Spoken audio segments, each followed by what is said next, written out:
There's a reason experienced growers, homesteaders, and even ancient agricultural societies all had a secret list of crops they relied on to build wealth, sustain trade, and secure long-term stability. Across history, from the spice routes to medieval herb gardens, certain plants have always held disproportionate value. And today, those same principles still apply. Modern farmers, whether working on a small plot or managing a full-acre operation, can dramatically increase income by choosing crops that deliver high value per square metre, require minimal inputs, and meet consistent market demand.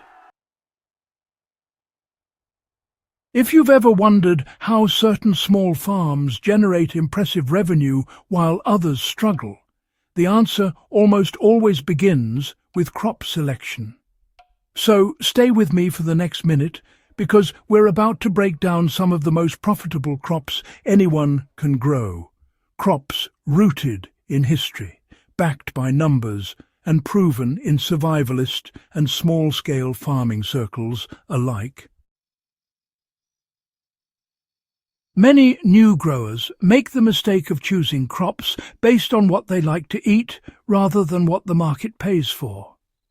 High-value crops are different because they take advantage of scarcity, specialized demand, or slow growth cycles that naturally increase price.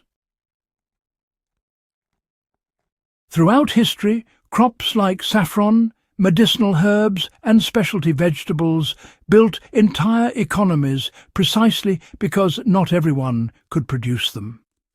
Today's markets still reward growers who understand niche demand, local shortages, and value density.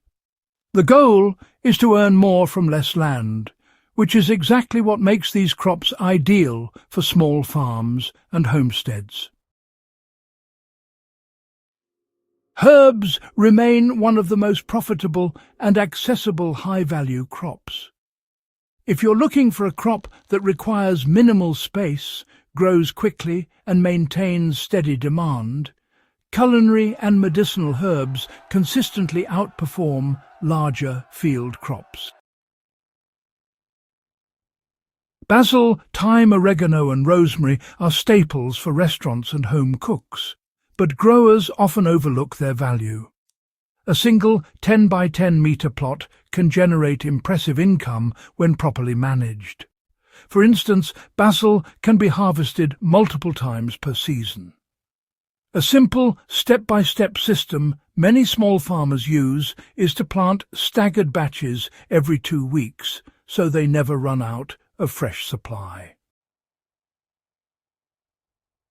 Medicinal herbs like chamomile, calendula and lavender also have strong market value for teas, natural cosmetics and essential oil production. A homesteader looking to expand income can start with just a few raised beds and scale up each season without needing specialized tools or expensive fertilizers. Saffron stands as one of history's most valuable crops and still pays exceptionally well. Throughout ancient Persia, Greece, and medieval Europe, saffron was so precious it was traded like gold. Today, it remains the world's most expensive spice, with prices reaching several $1,000s per kilogram. The reason is simple. Each flower produces only a few stigmas, and harvesting is done by hand. Despite this, saffron is surprisingly accessible for small-scale growers. 1/10 of an acre planted with saffron corms can yield hundreds of grams, translating to significant profit. The steps are straightforward. Plant corms in well-drained soil during late summer, water lightly, and allow the flowers to emerge in autumn. Each flower must be harvested early in the morning, and the bright red stigmas dried carefully. Even a backyard grower with discipline and patience can build a reliable annual income from saffron alone. Mushrooms offer one of the fastest returns with minimal land requirements. Historical texts from Asia and Eastern Europe describe mushroom cultivation going back centuries, and modern growers still rely on these principles.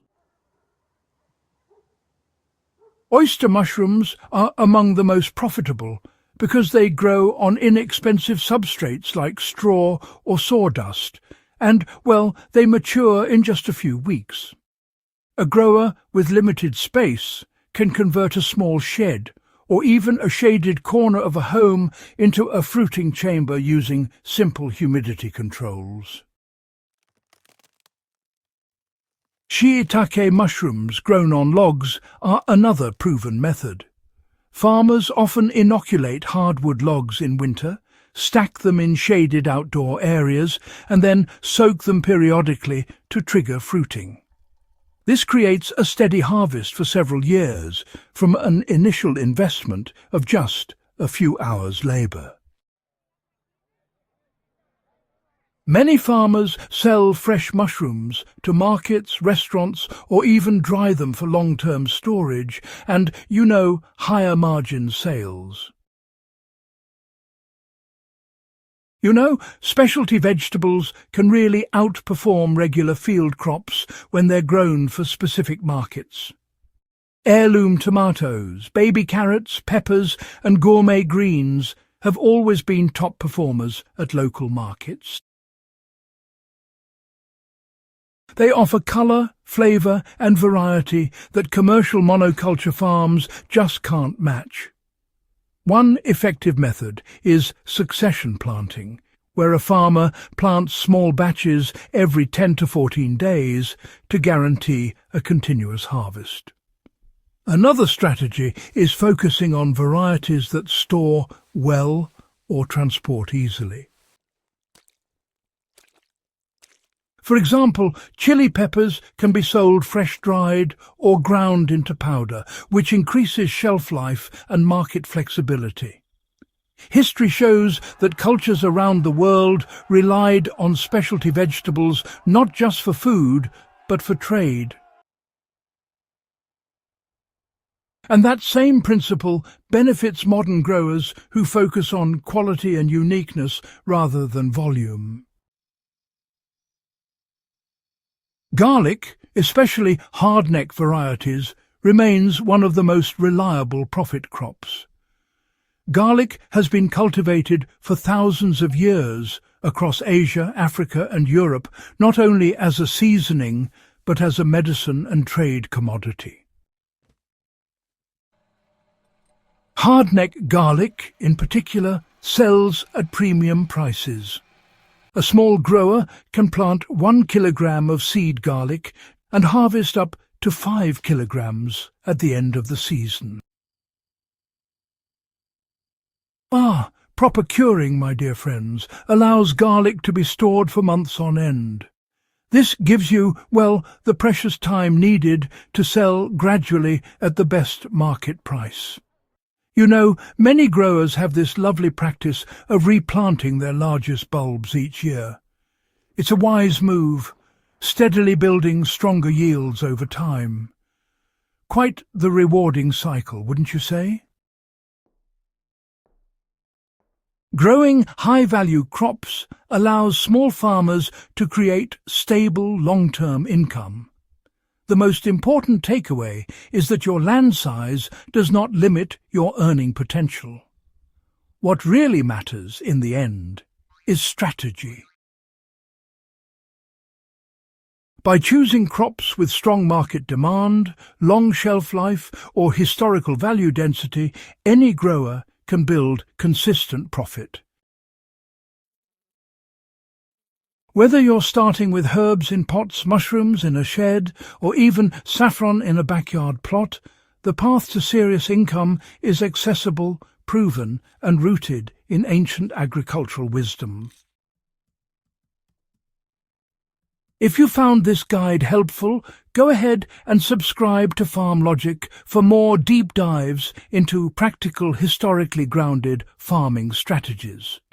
And, share this with someone who's ready to turn their land, no matter how small, into a profitable operation.